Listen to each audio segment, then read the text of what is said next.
Good morning everyone. Morning walk ಹೋಗ್ಲಿಕ್ಕಾಗಲಿಲ್ಲ, ಹಾಗಾಗಿ ಮನೆಯಲ್ಲೇ 30 ಮಿನಿಟ್ಸ್ ಎಕ್ಸಸೈಸ್ ಮಾಡೋಣ ಅಂತ ಮಾಡ್ತಾ ಇದ್ದೀನಿ. ಇತ್ತೀಚೆಗೆ ನಾನು ಅಮ್ಮನ ಮನೇಲಿರೋದ್ರಿಂದ 3 ಟೈಮ್ಸು ಸಖತ್ತಾಗಿ ಬ್ಯಾಟಿಂಗ್ ಮಾಡಿ ಚೆನ್ನಾಗೇ ವೆಯ್ಟ್ ಗೇನ್ ಆಗಿಬಿಟ್ಟಿದ್ದೀನಿ. ಸೊ ವೆಯ್ಟ್ ಲಾಸ್ ಮಾಡೋಣ ಅಂತ ಸೀರಿಯಸ್ ಆಗಿ ಡಿಸೈಡ್ ಮಾಡಿಬಿಟ್ಟಿದ್ದೀನಿ. ಪಾಪು ಆಟ ಆಡ್ತಾ ಇದ್ರು, ಅಷ್ಟರಲ್ಲಿ ನಾವು ಬ್ರೇಕ್ಫಾಸ್ಟ್ ಮಾಡೋಣ ಅಂತ ಕಿಚನ್ನಿಗೆ ಬಂದಿದ್ದೀನಿ. ಅಮ್ಮ ಚಪಾತಿ ಕಲಸಿಟ್ಟಿದ್ರು, ನಾನು ಬೀನ್ಸ್ ಪಲ್ಯ ಮಾಡ್ತಾ ಇದ್ದೀನಿ. ಬೀನ್ಸ್ನ ಸಪ್ರೇಟಾಗಿ ಬೇಯಿಸ್ಕೊಂಡ್ಬಿಟ್ಟೆ, ಸೊ ಪಲ್ಯ ಬೇಗ ಆಗಿಬಿಡುತ್ತೆ ಅಂತೇಳಿ. ಯಾವುದೇ ತರಕಾರಿ ಪಲ್ಯಕ್ಕೆ ನೀವು MDH kitchen king mixed spices ಮಸಾಲನ್ನ ಒಂದ್ಸಲ ಯೂಸ್ ಮಾಡಿ ನೋಡಿ, ಟೇಸ್ಟು ತುಂಬಾ ಚೆನ್ನಾಗಿ ಅನಿಸುತ್ತೆ.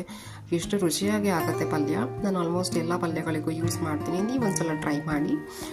ನಮ್ಮ ಬ್ರೇಕ್ಫಾಸ್ಟ್ ಇನ್ನೇನು ರೆಡಿ ಆಗ್ತಾ ಇದೆ, ಹಾಗೂ ನಾವು ವರ್ಷದ ಕೊನೆಯ ದಿನದಲ್ಲಿದ್ದೀವಿ. ಹೊಸ ವರ್ಷನ ನಾವು ವೆಲ್ಕಮ್ ಮಾಡ್ತಾ ಇದ್ದೀವಿ.